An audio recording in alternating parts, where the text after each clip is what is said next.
Human health and disease वाले chapter में ads disease के बारे में दे रखा है और इस बीमारी में हम ये सीखते हैं कि HIV वायरस जो कि एक रेट्रो वायरस है वो किस तरह से अपनी हेल्दी सेल पर अटैक करता है। उसके लिए एक फ्लो चार्ट दे रखा है और वो फ्लो चार्ट किस तरह से काम करता है, किस तरह से HIV वायरस आता है, अटैक करता है अपनी सेल पर, वो सीखने वाले हैं। सबसे पहली बात, HIV वायरस है वो रेट्रो वायरस है क्योंकि इसमें RNA होता है। और साथ ही साथ एक बात दिमाग में बिठा लेनी है कि कोई सा भी वायरस हो वो ए सेलुलर पैथोजन है। इसके मायने ये हुए कि वायरस कोई सेल नहीं है, वायरस में सेल जैसा कुछ है ही नहीं, तो वो दूसरों की सेल पर कब्जा करके उसकी मशीनरी को काम में लेकर मल्टीप्लिकेशन करता है, मल्टीप्लाई करता है।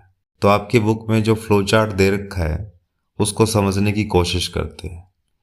HIV वायरस आया, उसके बाहर प्रोटीन का एक कोट है जिसे कैप्सिड कहते हैं। वो जो कैप्सिड का खोल है वो नॉन इन्फेक्शियस होता है, वो इन्फेक्शियस नहीं है क्योंकि वो अपनी सेल में एंटर नहीं करता, वायरस उसको बाहर ही छोड़ के आता है। तो अपनी सेल में कौन एंटर करता है? अपनी सेल में जाता है उसका RNA। वो RNA अपनी सेल में छोड़ेगा। RNA के साथ आता है रिवर्स ट्रांसक्रिप्टेज एंजाइम।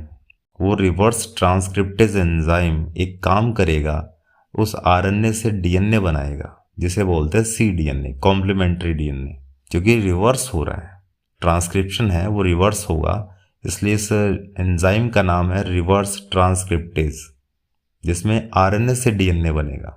अब वो वायरल DNA या cDNA अपने न्यूक्लियस पर अटैक करेगा। न्यूक्लियस में बैठा है अपने वाला जीनोम या अपने वाला DNA, और वो अपने वाले DNA के साथ जाकर जुड़ जाएगा, इनकॉर्पोरेट करेगा। जुड़ने से एक तरह से कब्जा हो गया वायरल DNA का अपने वाले DNA के ऊपर। अब अपने वाला DNA वायरल DNA की कॉपी तैयार करेगा, उससे RNA बनेगा, RNA से प्रोटीन बनेगा। ये जो प्रोटीन बनेगा वो वायरस का ही प्रोटीन होगा और प्रोटीन से दोबारा से कैप्सिड बनेंगे, जो प्रोटीन का खोल मैंने आपको बताया था।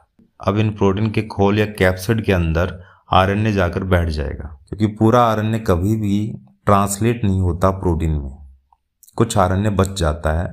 इस तरह से सिंपल शब्दों में अगर बात करें तो वायरस की बहुत सारी कॉपी तैयार हो जाएगी और ये नए बने वायरस फिर किसी दूसरी हेल्दी सेल पर अटैक करेंगे। तो उम्मीद करता हूँ आपको ये सेशन समझ में आया होगा। कोई क्वेरी हो तो आप पूछ सकते हैं। तब तक के लिए बने रहिए, टिके रहिए एंड इनहेल बायोलॉजी।